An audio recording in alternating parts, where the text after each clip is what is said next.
Since earliest times, humanity has been on the move.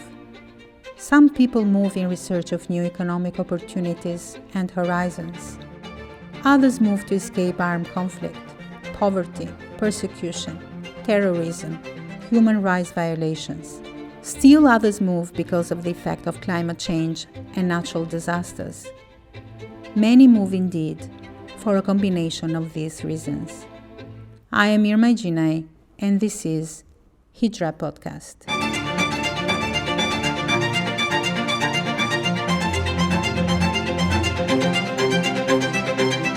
This podcast is produced by IOM Regional Office. For this episode of Hijrah Podcast, we will talk with Carmela Godeau about migration governance. Carmela is the IOM's Regional Director for the Middle East and North Africa. Hello, Carmela. Hi, good morning. Good morning. Let's start by explaining to our audience what migration governance means and its benefits at a global level. And can you mention some of the successful initiatives taken recently towards migration governance? Yes, thank you for this question.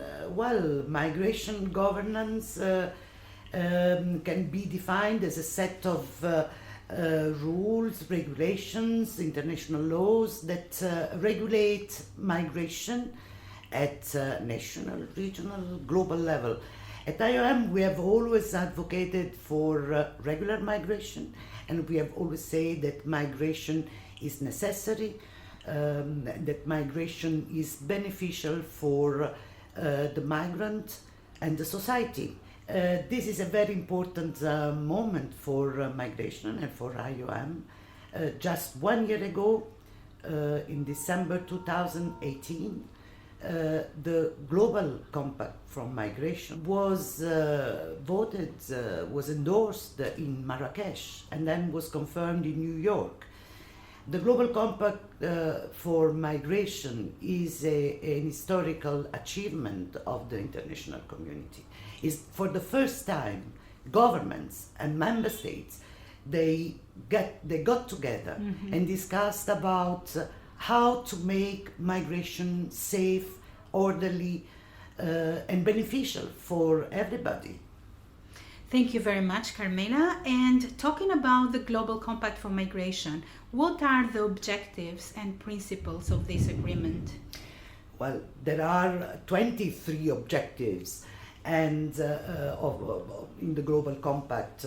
These objectives represent the commitments taken by member states to make migration safe and orderly, regular. Of course, as we all know, the Global Compact is a non-binding instrument. It's not an instrument, in fact. It's a non-binding document. Yeah, that was going to be my next question.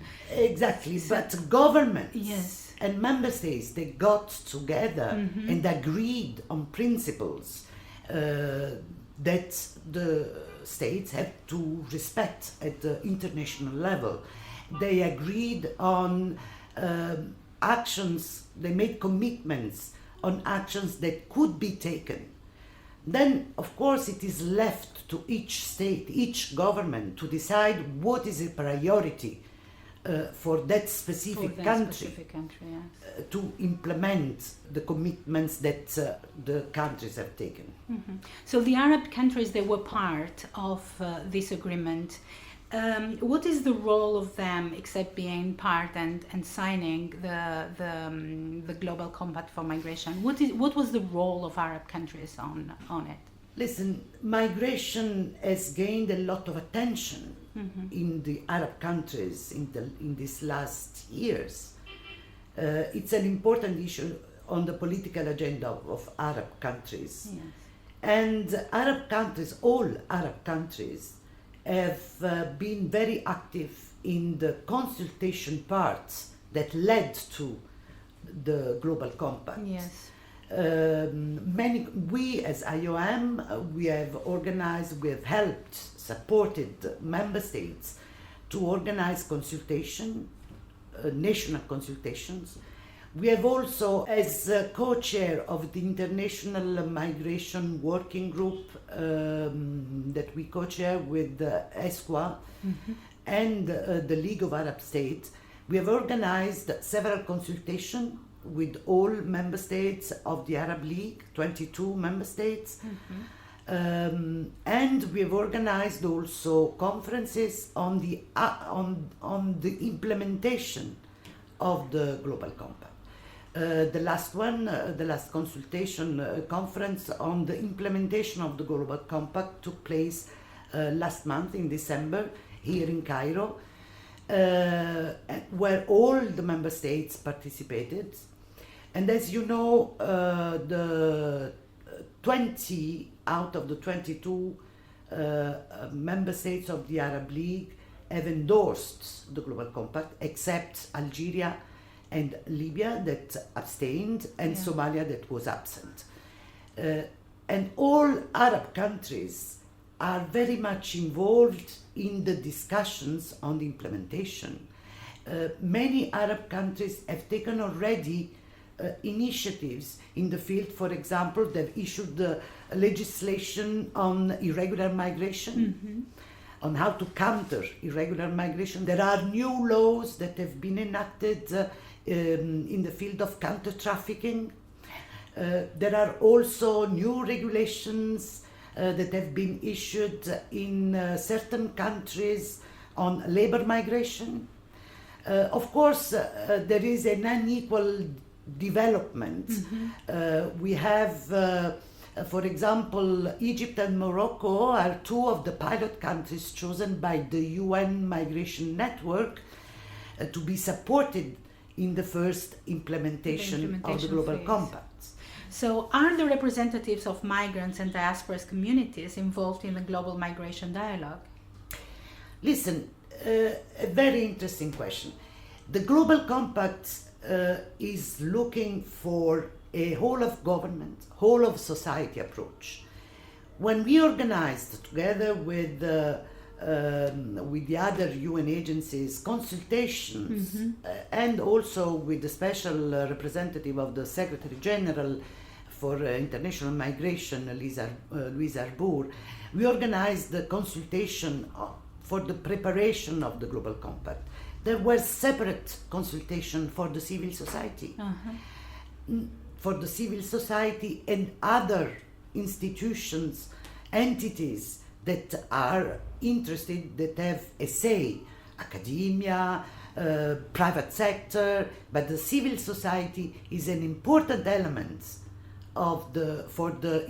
was an important element for the preparation and is an important element for the implementation. So special consultations have been also organized for the implementation with the civil society. And what are the challenges that the countries of MENA region are facing in the implementation of international agreements on migration? Well, as I said before, and as you know, migration is an important issue in our region. We are seeing an unprecedented level of international migration. In 2017, the region hosted 38 million migrants and refugees that represent almost 15% of the total 250 million international migrants worldwide. But of the majority of these 38 million, excluding the refugees that are under the mandate of the UNHCR and UNRWA, the majority are labor migrants and regular migrants. Yes. Of course, in our region we see mixed migration because the drivers of migration are multiple. It's not only inequalities, it's also the demographics of the region, it's also the environment pressure, the climate change. For some population, migrating is the only coping solution. Yes, the only way. So the challenges are many, but as I said, the Arab states are very active already So we as the coordinator of the IOM, as the coordinator of the UN Migration Network, we are ready to support the efforts that are ongoing to create other opportunities to implement the commitments that, as I said, the majority of the Arab countries have taken with the Global Compact. And of course, the political will is there. The actors also of the governments, civil society, private sector, academia are there, and there is will to implement. There is will to go further and to see results, to implement the principles of the Global Compact, that is human rights centered, gender sensitive, with attention to the needs of children. And we know that in our region, youth, the youth part of the population is the majority. Yes. So there is a lot to do, but we are hopeful and we are here to support. There is a big challenge, but if there is will, that means that things will get better. Exactly, and I think there is will. I think that there is will, and we will put at the disposal of the governments, of the civil society, and all the stakeholders that are willing to participate. Will put at their disposal the means that we are elaborating all together.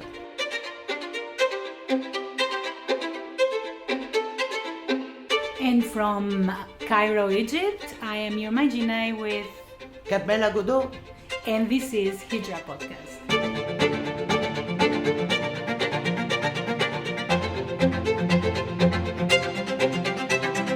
This podcast is produced by IOM Regional Office.